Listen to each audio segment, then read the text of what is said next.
All right, let's jump right in. Today, we're going to be unpacking the core arguments from a pretty provocative book by Eric Metaxas called Is Atheism Dead? It is a huge question, and in this explainer, we're just going to walk through the case that he builds piece by piece.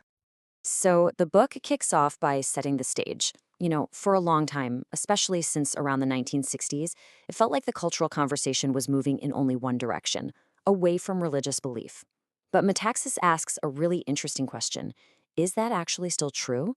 Or is the tide in fact turning? And to really get his argument, you have to go back to this. This is the iconic all-black Time magazine cover from 1966. That question, is God dead? It perfectly captured a moment in time, It was this peak of secular confidence where it felt like, for many people, the question of God was finally being put to rest.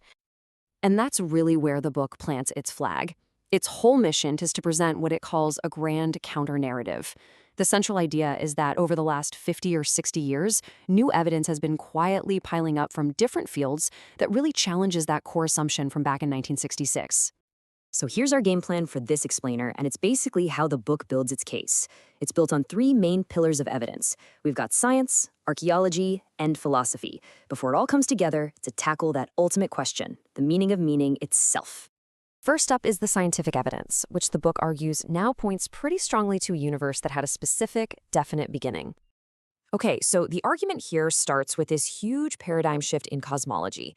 For a long, long time, the prevailing scientific view was of a static, eternal universe. And this was important because it allowed for the idea that with infinite time on the clock, pretty much anything, including life, could eventually happen, just by chance. But then comes the Big Bang model, which presents a universe with a definite starting point.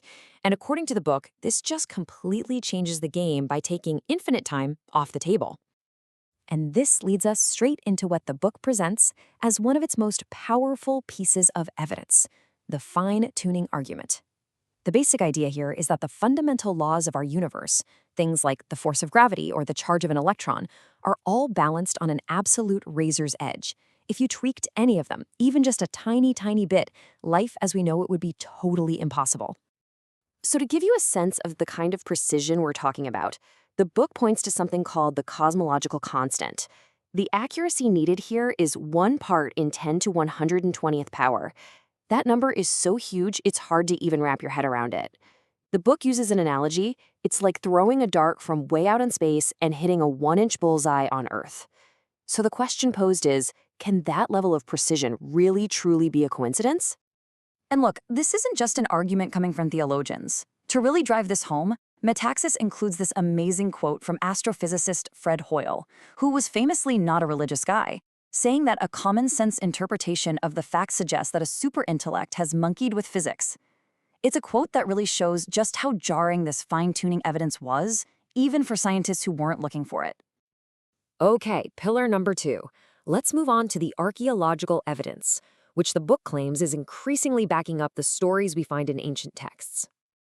And the author frames this whole section with this incredibly strong statement from the renowned archaeologist Nelson Gluck. It may be stated categorically that no archaeological discovery has ever controverted a biblical reference. I mean, that is a bold claim. So let's see what kind of evidence the book brings to the table. So the argument here isn't about one single gotcha discovery. It's more about what the book presents as a consistent pattern of confirmation over decades. It starts way back in the 1840s with the Black Obelisk, which gave the first ever mention of an Israelite king outside the Bible.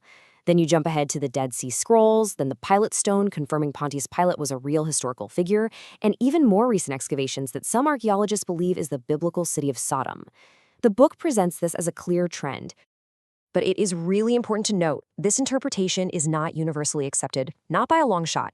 The book itself makes a point to mention that very prominent scholars, like Israel Finkelstein, really push back on the historical accuracy of big events like the Exodus, mainly because there's a lack of direct archaeological evidence. It just goes to show you that interpreting these discoveries is incredibly complex and often a subject of intense debate.